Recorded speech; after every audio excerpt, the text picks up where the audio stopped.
At every World Cup, as you might imagine, the attention is always on the bigger teams. This time, World Cup in India and Sri Lanka, all the drama around Pakistan, England, Australia coming with strong teams, resurgence of South Africa. But it's interesting that at almost every world event, one of the associates does something that makes you look up and say, wow, I hope they go on and do better. Afghanistan, of course, are the poster boys of that. They're no longer among those little leagues.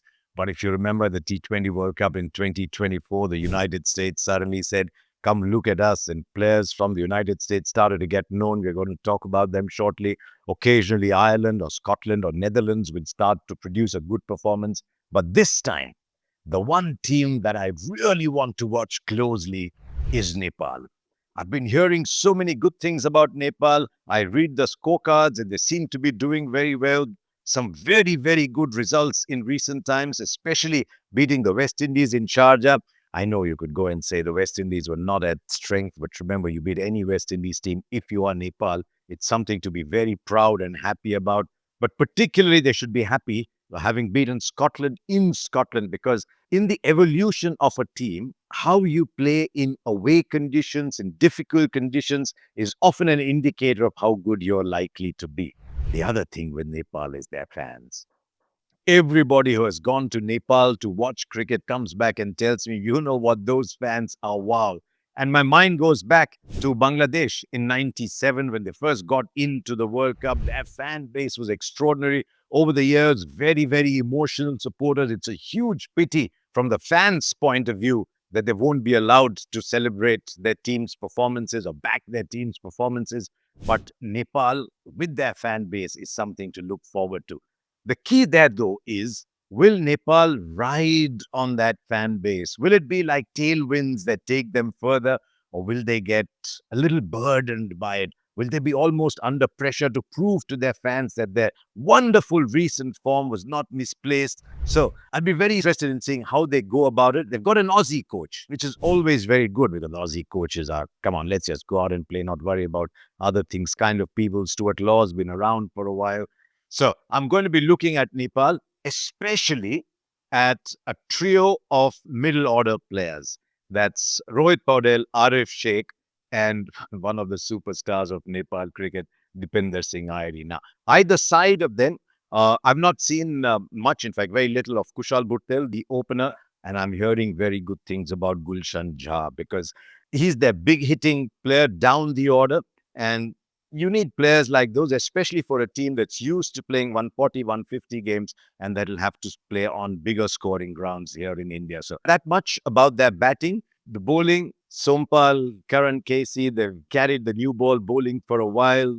I've seen the bowl up front. They did pretty well. A little iffy down at the back end. They need some support back at the death, but they'll be really buoyed by the presence of Sandeep Lamichhane. He goes around the world, he plays in leagues, and he hardly ever has a poor game. So the presence of Lamichhane will just lift this Nepal side. So they've got the players, and I'm very keen to see how they go about it. A couple of good results will be so good for their cricket. My one concern for them, though, is when you look at the numbers, they seem to be very good playing these 150, 160 games, much like Afghanistan were at the start, much like Bangladesh were at the start, but they're playing all their games at the 1KD. And on the 15th, they come up against the West Indies. 200 games. It's playing to the West Indies strength, not to Nepal's strength. So the one game you really want to watch is that game on the 15th and to see whether they have the ability to overcome these big scoring conditions. So Nepal, one team to watch out for. I'm also very happy that the teams from the Americas and there are teams from Europe. Well, when I say Americas, really it's North America. You've got USA and you've got Canada. How do USA come back now with a little bit of expectation on them and back in the group that they created such a stir in back in 2024 when they knocked out Pakistan? And they had other good results as well. And suddenly we got to know names better. Some of us in Mumbai heard of Netrawalkar, but there's Netrawalkar, there was Monang Patel, Aaron Jones, sadly not around at this time's World Cup, and Andreas Gauss, who just looked such a good player, did house. So Milind Kumar is back inside. Harmeet Singh has evolved as a player. And they've now got players who've been around for a while And therefore, the expectation on them is a little bit better. With the Major League Cricket, they're getting their opportunities. Some of them go and play in the CPL too, but they're up against Pakistan too. What might help them actually is that they play Pakistan in 150, 160 conditions, or so it seems like, in Sri Lanka. But they've got that's countered by the fact that Pakistan actually might play better in those conditions. So then Europe. There's a lot of cricket played in Europe, and I'm very happy that all three teams have made it. I mean, you could say, look at a 20-team competition. If Ireland, Scotland, Netherlands don't make it, Scotland have come in as a replacement team. And from time to time, they show glimpses of what they can do. But each of the three teams will look back and say, you know what, over the years, we've been around for a while. Remember Netherlands beating England as far back as what, 2009? They'll say by now we should have become a bigger force. But if Ireland, Scotland, Netherlands, one of those create an upset somewhere along the way, this tournament will suddenly come to light. And what about Italy? I've been seeing officials of Italy over the years. They picked a team of expats.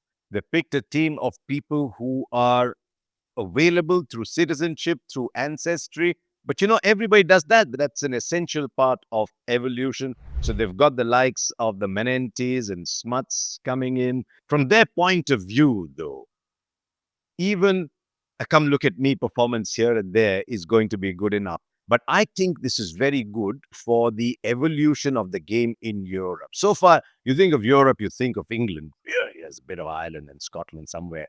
But there's a European league starting soon, and I hope that doesn't go the way of some of the other leagues. I hope there's a revival of sorts there, and more teams from Europe come by, and slowly it's not just the expat teams, but the others who come through. So it's a very good sign that we've got 4 teams from Europe, 2 from the Americas, and I think one of their goals should be to take away the cynicism, the little bit that exists around there being 20 teams at the T20 World Cup, and about the fact that it really begins this tournament in stage 2. So good on them, but my eye is on Nepal. So thank you for watching and do subscribe to this channel.